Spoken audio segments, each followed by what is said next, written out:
Aviso: o vídeo a seguir não é recomendável para menores de 16 anos, já que vai ter temas bem sensíveis e pode ser desconfortável para algumas pessoas. Assista com cautela.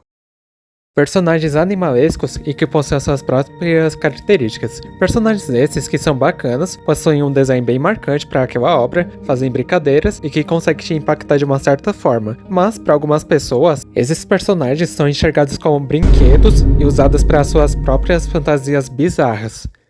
Bom, esse vídeo não vai ser fácil de comentar, mas eu vou tentar tratar com o máximo respeito que eu puder, e eu vou ter que começar do início. Então vamos lá. Personagens animalescos geralmente são voltados para o público infantil e adolescente, e geralmente esses personagens possuem suas próprias personalidades, como o Looney Tunes, que lá nos anos de 60, já que nessa época era muito comum as piadas meio politicamente corretas, como por exemplo, representações racistas e estereotipadas de negros e japoneses. Já que nos anos 40 era normalizado os negros serem ridicularizados, com lábios exageradamente largos, rosto preto e os olhos esbugalhados. Hoje em dia, é impossível disso ser circulado na mídia, por questões bem óbvias, né? Mas, nos dias de hoje, é possível ver como era a representação nessa época. Mas, voltando pro assunto, as piadas de duplo sentido eram comuns nessa época. Na maioria das vezes, era algo inocente e que não tinha algo impróprio, algo que uma criança não iria entender. Algumas piadas que eram presentes em um dos episódios do Tiny Toons, onde aparece o Patolino lendo uma revista com o título Lay Duck, uma piada com aquela marca do coelho.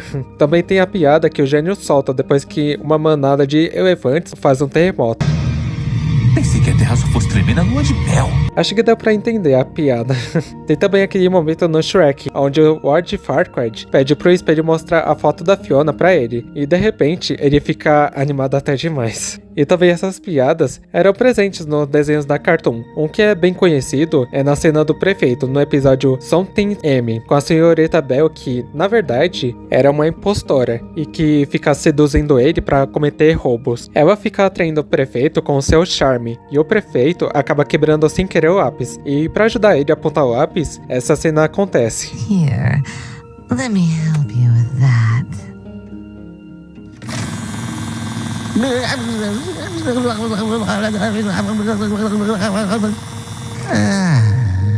É uma cena meio constrangedora quando você entende a piada, apesar de não ser maldade em si. Eu poderia ficar mencionando mais obras que tinham essas piadas de duplo sentido, mas isso iria acabar deixando o vídeo bem extenso. Mas enfim, a sexualização de personagens femininas era presente nessa época, com um design irreal, com um charme exagerado, cintura fina. Um exemplo bem claro era a personagem Jessica Rabbit, que ela se tornou um sex symbol, que é quando uma pessoa é considerada sexualmente atraente pelo público e é simbolizado um ideal de sexualidade e desejo, ou seja, é como se a mulher fosse enxergada como perfeita e sensual, e aquele indivíduo vai fazer de tudo para atrair ela. Só que essa questão de corpo perfeito e sensualidade não é a verdadeira representação dela, mas esse estereótipo de mulher perfeita só começou a mudar depois da segunda onda do feminismo, entre 1960 e 80, que foi um movimento para combater a desigualdade cultural, social, sexualidade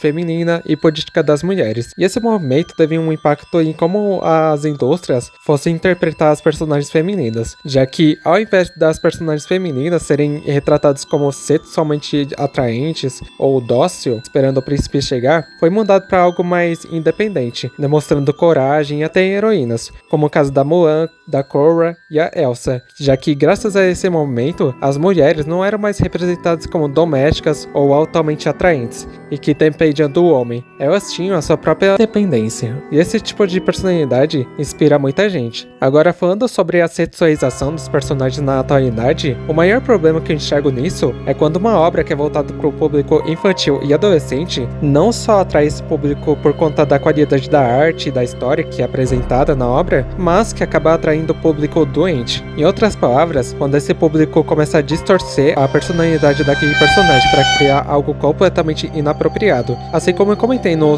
vídeo de My Little Pony, eu já acho isso completamente errado, porque pensa comigo, por que esse público ficar consumindo essa abominação? O que mais me deixa pasmo é que esse público ainda se considera fã daquela obra. Eu não sei vocês, mas se essa pessoa realmente fosse fã dessa obra, ela não estaria produzindo ou consumindo essas abominações. O pior não só a esse fato desse público achar que é normal consumir conteúdo impróprio da obra que era pro público infantil, mas deixar público para todo mundo ver esse conteúdo sem restrição. E não só é adultos que acabam tendo acesso a esse conteúdo, mas tem casos de crianças e adolescentes. Então, imagina como é para uma criança que ainda tá se desenvolvendo acabar se deparando com esse tipo de merda. Cara, isso até pode parecer bobagem, mas isso pode acabar gerando um transtorno sério para ele, principalmente quando fica expondo fetiches, algo que uma criança ou adolescente nem deveria estar tendo acesso. O que mais me preocupa é o fato de ter crianças que acabam tendo acesso a isso e ter alguns pais que não dão nem bola pra isso, o que eu já acho uma falta de responsabilidade. Pornografia, seja tanto a comum quanto a de animações, pode acabar escalando pra um vício. E quanto mais você vai consumindo esse tipo de coisa, mais o seu cérebro vai acabar normalizando esse tipo de coisa. Mesmo sendo cenas chocantes, isso acaba alimentando o sistema de dopamina no seu cérebro, até você virar um completo viciado nisso. Isso que eu tô comentando pode até parecer bobagem, mas tem estudos comprovados que mostram como essa exposição em conteúdos chocantes pode acabar tendo um impacto negativo no usuário, como ansiedade, depressão, perda de interesse em praticar atividades que antes eram prazerosas, pode acabar perdendo o interesse em querer se relacionar com uma pessoa de verdade, e entre outros problemas. Enfim, uma coisa é ter animações que é voltado para o público adulto e que tem uma taxa etária e possui momentos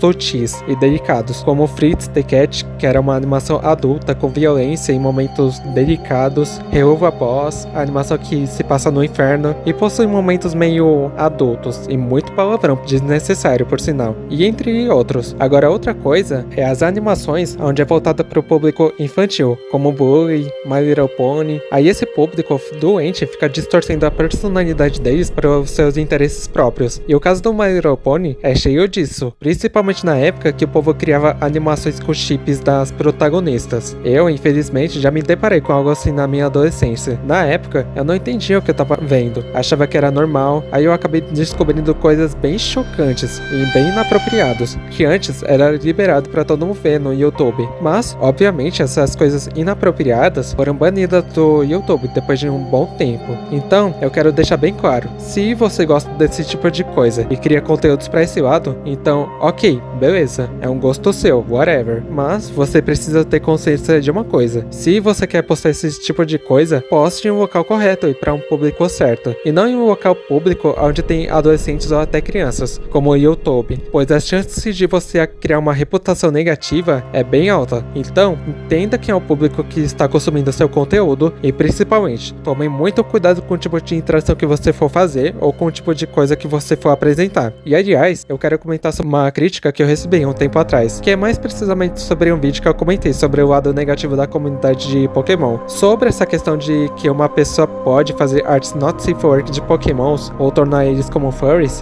Então, ok, beleza, você até tem um ponto nisso, mas o problema é quando essa pessoa que cria conteúdos not safe for work desses Pokémons torna público pra todo mundo ver. Eu não tô dizendo que todo artista not safe for work de Pokémon faz isso, mas é problemático quando você torna aquele personagem que é inocente para suas próprias fantasias. E não é só adultos que acabam consumindo essas coisas, mas tem casos de crianças e adolescentes que acabam acidentalmente se deparando com isso. E não é normal isso, já que isso pode acabar causando problemas sérios para ele, como problemas mentais, ceticismo e pior ainda, eles podem acabar achando normal isso e pode acabar incentivando eles a fazerem aquilo que eles estão consumindo. Não é todo caso que é assim, mas tem situações que infelizmente acabam acontecendo. Segunda coisa, o canal Sun não sexualiza os Pokémons, mas faz piadas sugestivas. Cara, o problema ainda é o mesmo. Você realmente acha que uma série que é direcionada para o público infantil ou adolescente tem gente criando animações ou artes em situações sugestivas e que é público para todo mundo ver, é normal? Você realmente acha que essas thumbnails não tem nada demais? Obviamente eu vou estar censurando por motivos bem óbvios. Pode até ser um hate meu isso, mas eu tô falando da realidade. Ah, mas na época dos Looney Tunes tinha essas piadas sugestivas. Beleza, na época dos Looney Tunes era uma coisa, como perna longa que costumava se fantasiar de mulher e colocava toda aquela maquiagem exagerada e roupa extravagante. Até no Pica-Pau clássico tinha isso também, porém não era tão sexualizado como alguns artistas da atualidade costumam aplicar, já que nesses casos isso é mais voltado para o público adulto, que seria o correto, né? Ou também, que eu posso mencionar também, o personagem Pepe, aquele gambá que tinha uma personalidade entre aspas, romântica, e que tentava a todo custo namorar a gata Penélope. E mesmo ela tentando evitar ele a todo custo, ele ficava forçando um namoro contra a vontade dela. Isso daí é chamado de importunação sexual, quando o indivíduo tenta ter relações com a pessoa sem o consentimento dela. Em outras palavras, é como se o Pepe estivesse romantizando o assédio. A mesma coisa rola em algumas animações do Sam, onde tem situações onde o personagem fica preso com as correntes, momentos forçados, onde quase rola o ato, principalmente na expressão dos personagens, que ou ficam envergonhados, ou ficam com arregal, ou também foca em detalhes no momento sugestivo. E nem vem com essa de que é apenas uma piada, não tem nada de engraçado nisso. Se quer consumir esse tipo de coisa, tem um local certo para consumir esse tipo de conteúdo, e não em um local público. Terceira coisa, você não colocou o link para provar que as action figures de Pokémon eram impróprios. Cara, pra que eu vou colocar link disso? A imagem com censura não foi o suficiente para comprovar o que eu disse? Eu só não mencionei porque eu não queria que vocês fossem atrás. Mas, bom, eu só vou mostrar algumas coisas, mas com censura. O TikTok da qual eu mencionei a sexualização é do Mock King Id Player. Você claramente percebe que tem coisas erradas nessas action figures, porque não é o tradicional que conhecemos, que é awesome e bonito. Até tem algumas que são normais e bacanas, porém o resto é literalmente sexualizado. E sabe o que é pior? Isso daí tá público pra todo mundo ver, sem nenhuma restrição. Então, meu caro amigo, eu espero que eu tenha comprovado os pontos que você me criticou. E se você tiver argumentos claros que provem o contrário, eu faço um vídeo de desculpas. Mas lembrando, eu não sou o dono da verdade, eu só tô apresentando os meus argumentos sobre isso. Enfim, eu só tive a ideia de comentar sobre isso depois que eu assisti o vídeo do Nubuck, falando da comunidade brasileira de My Little Pony, já que o indivíduo que me criticou levou um exposed, e nessa comunidade brasileira tinha um pônei do movimento alemão, com aquele cara do bigode, e um monte de coisa errada envolvendo conteúdo impróprio e gravidez. E pra variar, ele deixou público no canal dele pra todo mundo ver um design de um personagem que eu não sei quem é, e do Yoshi com nádegas largas, e que a cor do Yoshi, segundo ele, era de... Eu me recuso a falar. E para variar, uma pônei em uma pose sugestiva mostrando a nádega, e tem insinuação de vore. Pariu, hein, mano. Não é por nada não, mas você é muito esquisito. E eu quero deixar bem claro, se você gosta desse tipo de coisa, então ok, whatever. Mas você precisa ter noção de uma coisa. O YouTube não é o lugar pra você postar esse tipo de coisa. Se você quer mostrar pra alguém, poste em um local certo. Ah, mas piadas de bundas não tem nada demais. É só uma bunda cartunesca. Então você quer dizer que se alguém desenhar o personagem mostrando a nádega, não é impróprio? Cara, vê se acorda pra realidade. Isso daí é muito errado. Ainda mais pelo fato de você deixar isso público pra todo mundo ver, principalmente sem censura, como no caso dos seus vídeos de gameplay de jogos Players Not Safe for Work, com fetiches. Ah, mas eu deixo avisado que esse jogo é pra mais de 18 anos, e eu deixei restrito. Ok, mas você erra em 2 pontos. Primeiro, a thumbnail, que é sugestiva. Inclusive, eu já tinha visto que você tinha alterado de 1 por conta do jeito que era. Por que será, né? E segunda coisa, você não censura os momentos que são literalmente impróprios. Você devia ter noção de que postar essas porcarias no YouTube é contra as diretrizes do YouTube. Ponto final. E pelo que eu entendi, você é um adulto. Então, você já deveria ter pelo menos um pouco de responsabilidade pelo que você tá postando. E o público que pode acabar acidentalmente se deparando com isso. E principalmente, pare de ficar expondo fetiches publicamente e vá se cuidar. Não entenda isso como um hate, mas como uma crítica. E eu de verdade, eu espero que você faça as mudanças necessárias. Enfim, eu espero que eu tenha sido bem claro nos argumentos. E lembrando, eu não sou o dono da verdade. É tanto fatos quanto a minha opinião. E esse vídeo não foi tão fácil de fazer, por conta que eu tive que pesquisar os assuntos e tentar manter o respeito. Bom, eu espero que esse vídeo tenha sido bem claro nos pontos que eu comentei. E se tiverem gostado do vídeo, deixem um like no vídeo e se inscrevam no canal, para vocês não perderem os próximos vídeos. Beleza? Então, no mais é isso. Muito obrigado por terem assistido o vídeo até aqui, e eu vejo vocês na próxima. Tchau, tchau!